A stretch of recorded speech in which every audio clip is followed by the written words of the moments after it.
안녕하세요 여러분. 다람쥐 쳇바퀴 같은 일상 속에서 문득 나를 위한 작은 사치를 부리고 싶을 때가 있습니다. 퇴근길 편의점에 들러 4캔에 10,000원 하는 맥주 대신 조금 더 비싼 와인 한 병을 집어 들거나 늘 먹던 1,000원짜리 하드 대신 금색 테두리가 둘러진 묵직한 아이스크림 한 통을 집어드는 순간 말입니다. 그 차가운 뚜껑을 열면 보석처럼 단단하게 얼어있는 아이스크림이 우리를 반깁니다. 바로 하겐다즈입니다. 이 이름을 가만히 읊조려 보면 참 묘한 느낌이 듭니다. 하겐다즈.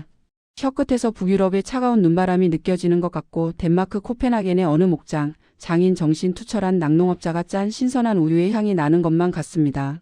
우리가 일반 아이스크림보다 2~3배나 비싼 값을 치르면서도 이 브랜드를 선택하는 이유는 명확합니다. 유럽의 전통과 품질, 그 고고한 프리미엄을 산다고 믿기 때문입니다. 그런데 만약 이 고급스러운 이름이 사실은 아무런 뜻도 없는 그저 소리 나는 대로 짓거린 헛소리에 불과하다면 어떠시겠습니까? 덴마크어 사전에도 없고 독일어 사전에도 없는 세상에 존재하지 않는 외계어라는 사실 말입니다. 심지어 이 브랜드를 만든 사람은 북유럽 근처에는 가본 적도 없는 미국 뉴욕에서도 가장 가난한 동네 브롱크스의 뒷골목 출신이었다면 믿어지시나요? 우리가 덴마크 왕실의 디저트 같다며 감탄했던 그 맛이 사실은 1950년대 미국 자본주의의 정글 속에서 생존을 위해 발버둥 치던 한 남자가 만들어낸 역사상 가장 정교하고 뻔뻔한 위장 전술의 결과물이었습니다. 오늘은 전 세계인의 혀를 속이고 지갑을 열게 만든 요식업 역사상 가장 천재적인 사기극이자 위대한 브랜딩의 교과서 하겐다즈의 비밀스러운 뚜껑을 한번 열어보겠습니다. 달콤한 바닐라 향 뒤에 숨겨진 아주 짭짤하고 치열한 비즈니스의 세계입니다. 이 기막힌 사기극의 전말을 이해하려면 1950년대 미국의 풍경과 주인공 루벤 매투스의 삶을 먼저 들여다봐야 합니다. 루벤 매투스는 1912년 폴란드에서 태어났습니다. 1차 대전의 화마와 유대인 박해를 피해 홀어머니의 손을 잡고 미국 뉴욕으로 건너온 이민자였죠. 그들이 정착한 곳은 화려한 마천루가 있는 맨해튼이 아니라 가난한 이민자들이 모여 살던 척박한 브롱크스였습니다. 그의 집안은 찢어지게 가난했습니다. 학교는 사치였습니다. 그는 10살 때부터 삼촌을 도와 레몬 얼음 과자를 팔아야 했습니다. 말이 좋아 얼음 과자지 그냥 설탕물에 레몬즙을 짜 넣고 얼린 것이었습니다. 고사리 같은 손으로 하루에 레몬 수백 개를 짜느라 손은 늘 산에 짓물러 터져 있었지만 멈출 수가 없었습니다. 그게 그들의 유일한 생계수단이었으니까요. 그렇게 밑바닥에서 장사를 배운 루벤은 1930년대부터 마차를 끌고 다니며 가족들과 함께 아이스크림을 만들어 팔기 시작했습니다. 다행히 사업 수완이 있어 결혼도 하고 세네터 프로즌 프로덕트라는 작은 회사를 차리며 자리를 잡는 듯 했습니다. 하지만 1950년대가 되면서 거대한 위기가 찾아옵니다. 바로 대량 생산의 시대가 열린 겁니다. 거대 식품 기업들이 막강한 자본력을 앞세워 아이스크림 시장을 장악하기 시작했습니다. 슈퍼마켓마다 대기업의 아이스크림이 산더미처럼 쌓였고 아이스크림은 더 이상 특별한 날에 먹는 간식이 아니라 냉장고에 쟁여두고 먹는 값싼 디저트가 되어버렸습니다. 당시 대기업들은 치킨 게임을 벌이고 있었습니다. 서로 더 싸게 팔기 위해 혈안이 되어 있었죠. 가격을 낮추려면 방법은 하나뿐입니다. 원가 절감입니다. 그들은 진짜 우유 대신 값싼 식물성 기름을 넣고 천연 바닐라 대신 석유에서 추출한 싸구려 인공 향료를 쏟아부었습니다. 그리고 결정적인 꼼수가 있었습니다. 바로 공기입니다. 아이스크림을 만들 때 공기를 주입하면 부피가 뻥튀기 됩니다. 이걸 전문 용어로 오버런이라고 합니다. 당시 대기업 제품들은 아이스크림 반 공기 반이었습니다. 겉보기엔 통이 꽉 차 있지만 사실은 반이 공기였던 셈입니다. 입에 넣으면 사르르 녹는 게 아니라 그냥 허무하게 사라져버리는 그런 맛이었죠. 루벤 매투스는 절망했습니다. 그는 작은 중소기업 사장이었기에 대기업처럼 가격을 후려칠 여력이 없었습니다. 그렇다고 품질을 낮추어 싸구려 경쟁에 뛰어들자니 자존심이 허락지 않았습니다. 대기업 공룡들의 발밑에서 밟혀 죽기 직전 그는 벼랑 끝에서 아주 위험한 도박을 결심합니다. 남들이 다 싸구려를 만들 때 나는 세상에서 제일 비싼 아이스크림을 만들겠다. 아이들이나 먹는 불량식품이 아니라 어른들이 분위기 잡고 먹는 명품을 만들겠다. 그는 당시 업계의 상식을 모조리 파괴했습니다. 먼저 공기를 뺐습니다. 공기 함량을 획기적으로 줄여서 숟가락이 잘 안 들어갈 정도로 꽝꽝 얼고 밀도 높은 벽돌 같은 아이스크림을 만들었습니다. 그리고 식물성 유지는 전부 버렸습니다. 유지방 함량을 법적 기준보다 훨씬 높여 혀에 닿자마자 묵직하게 녹아내리는 크림을 만들었죠. 향료 대신 마다가스카르산 천연 바닐라를 벨기에산 초콜릿을, 스위스산 아몬드를 공수해 왔습니다. 결과는 처참했습니다. 원가가 너무 비쌌기 때문입니다. 당시 일반 아이스크림이 1파인트에 50센트 정도였는데 루벤이 만든 건 원가만 해도 그 정도가 나왔습니다. 아무리 맛이 좋아도 브롱크스 출신 아저씨가 만든 듣도 보도 못한 아이스크림을 누가 그 비싼 돈을 주고 사 먹겠습니까? 루벤은 미국인들의 뿌리 깊은 사대주의와 허영심을 간파하고 있었습니다. 당시 미국인들에게 미국산은 공장에서 찍어낸 싸구려라는 인식이 강했고 유럽산이라고 하면 뭔가 장인 정신이 깃든 고급품이라고 맹신하는 경향이 있었습니다. 특히 덴마크 같은 북유럽 국가들은 청정 낙농업의 상징과도 같았죠. 여기서 루벤 메투스의 천재적인 아니 어찌 보면 아주 사악한 마케팅 본능이 깨어납니다. 그는 이 아이스크림을 덴마크에서 온 귀족처럼 포장하기로 합니다. 일종의 신분 세탁입니다. 그는 부엌 식탁에 앉아서 덴마크 지도를 펼쳤습니다. 코펜하겐, 오덴세 같은 지명들을 훑어봤지만 뭔가 임팩트가 없었습니다. 그는 지도를 덮고 그냥 입에서 나오는 대로 소리를 짓걸려 보기 시작했습니다. 하르겐 다스 호겐 하겐 다즈. 수십 번을 중얼거리다 뭔가 묵직하고 있어 보이는 소리 조합을 찾아냅니다. 바로 하겐다즈였습니다. 이 단어에 특별한 뜻은 없습니다.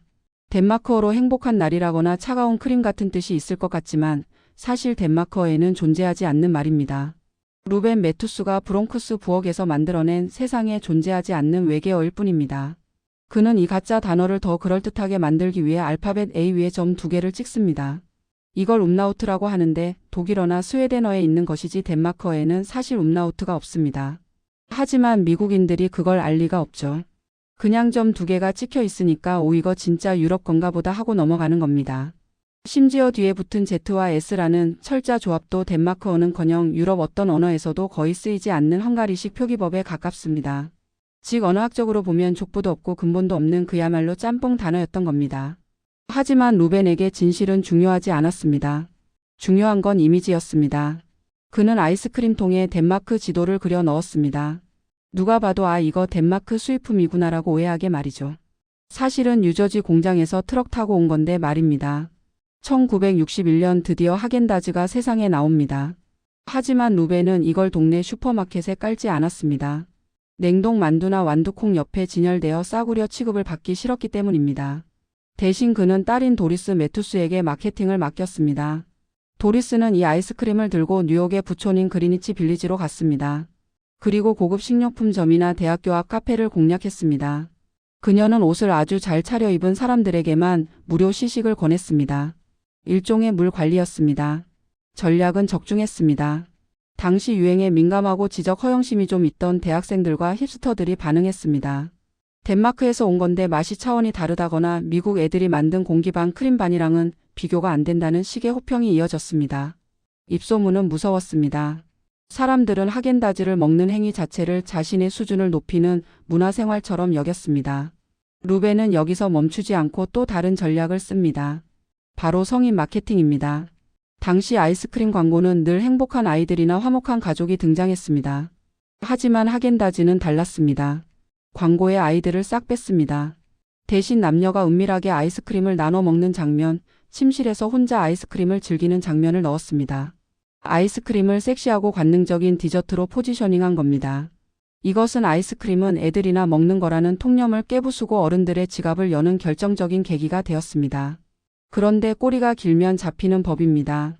하겐다즈가 너무 잘 나가니까 경쟁자들이 생겨나기 시작했습니다. 그 중에서 가장 강력했던 적수가 바로 프루센 글라제라는 브랜드였습니다. 이름부터가 하겐다즈랑 비슷합니다.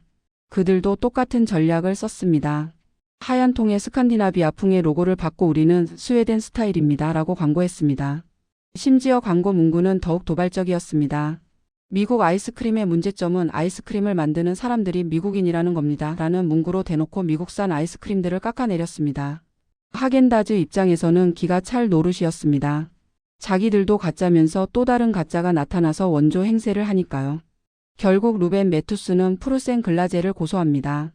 소비자 기만하지 마라 너네 미국 거면서 왜 스웨덴인 척하냐고 따졌습니다. 이 소송은 세간의 주목을 받았습니다. 그리고 법정에서 아주 코미디 같은 상황이 벌어집니다. 판사가 루벤 메투스에게 묻습니다. 원고의 브랜드인 하겐다즈는 무슨 뜻입니까? 가 덴마크어입니까?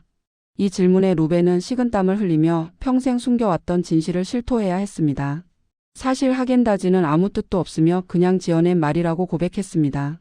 그는 덧붙여 말했습니다. 2차 대전 중 유일하게 유대인을 구해준 나라가 덴마크여서 그들에게 경의를 표하고 싶었다는 변명을 했지만 사실은 그저 마케팅이었습니다. 법정은 술렁거렸습니다. 하지만 판결은 더 걸작이었습니다. 법원은 프루센 글라제의 손을 들어줬습니다. 이유는 간단했습니다. 하겐다즈도 가짜고 프루센 글라제도 가짜다. 둘 다 마케팅 기법일 뿐이다. 하겐다즈가 가짜 유럽 브랜드라는 컨셉을 독점할 권리는 없다는 것이었습니다. 루벤은 소송에서는 졌지만 아이러니하게도 이 사건 덕분에 하겐다즈는 더 유명해졌습니다. 사람들은 뭐야 이게 미국 거였어 하고 배신감을 느끼면서도 이미 그 진하고 꾸덕꾸덕한 맛에 중독되어 있어서 끊을 수가 없었습니다. 오히려 미국 촌놈이 덴마크인 척하느라 얼마나 재료에 신경을 썼으면 이런 맛이 나겠냐며 긍정적으로 해석하는 팬들까지 생겨났습니다. 이후 하겐다즈는 1983년 미국의 거대 식품 기업인 필스버리에 무려 7천만 달러에 매각됩니다. 가난한 레몬 얼음 장수였던 루벤 매투스가 가짜 이름 하나로 아메리칸 드림을 완성한 순간이었습니다. 재미있는 건 이 하겐다즈가 나중에 진짜 유럽으로 역수출되었다는 사실입니다. 영국, 프랑스, 독일, 심지어 덴마크 사람들조차 하겐다즈를 먹으며 역시 고급 아이스크림은 달라라고 감탄합니다. 미국 브롱크스에서 만든 가짜 족보가 진짜 귀족들의 식탁을 점령해버린 셈입니다. 자, 이 하겐다즈의 성공 신화를 통해 우리는 몇 가지 경제적 통찰을 얻을 수 있습니다. 첫째, 원산지 효과의 위력입니다. 우리는 무의식적으로 독일차는 튼튼하다, 프랑스 와인은 맛있다, 일본 가전은 정교하다는 고정관념을 가지고 있습니다. 루벤 매투스는 제품의 품질만큼이나 이 고정관념을 파는 게 중요하다는 걸 간파했습니다. 그가 만약 정직하게 매투스 아이스크림이라고 이름을 걸고 뉴욕의 자존심이라고 광고했다면 과연 지금처럼 비싼 가격을 받을 수 있었을까요? 소비자는 제품의 실체가 아니라 제품이 주는 환상에 돈을 지불한다는 냉혹한 진실을 보여줍니다. 둘째, 배블런 효과입니다. 가격이 오르는데도 수요가 줄지 않고 오히려 늘어나는 현상입니다. 하겐다즈는 애초에 비싸서 안 팔리면 어쩌지를 걱정한 게 아니라 어떻게 하면 더 비싸 보이게 만들까를 고민했습니다. 남들이 원가 절감할 때 재료를 아낌없이 쏟아부어 가격을 올린 것, 그것이 역설적으로 소비자들에게 이건 특별한 거야 라는 신호를 줬습니다. 대중적인 시장에서 피 터지게 싸우느니 스스로 귀족이 되어 그들만의 리그를 만든 전략입니다. 셋째, 브랜딩의 본질은 스토리텔링이라는 점입니다. 하겐다즈라는 이름은 거짓말이었습니다. 지도도 가짜였죠. 하지만 그 속에 담긴 루벤 매투스의 철학 공기 섞인 가짜 아이스크림은 만들지 않겠다는 그 집념만큼은 진짜였습니다. 결국 거짓말로 시작된 포장지였지만 그 안을 채운 내용물의 진정성이 있었기에 소비자는 그 거짓말을 매력적인 브랜드 스토리로 용서하고 받아들인 겁니다. 만약 맛이 없었다면 그냥 사기꾼으로 끝났을 테니까요. 오늘 퇴근길 혹시 편의점에 들르신다면 하겐다즈를 한번 집어 들어보는 것도 좋겠습니다. 그리고 그 금색 테두리와 정체불명의 알파벳들을 보며 한번 피식 웃음이 나올지도 모릅니다.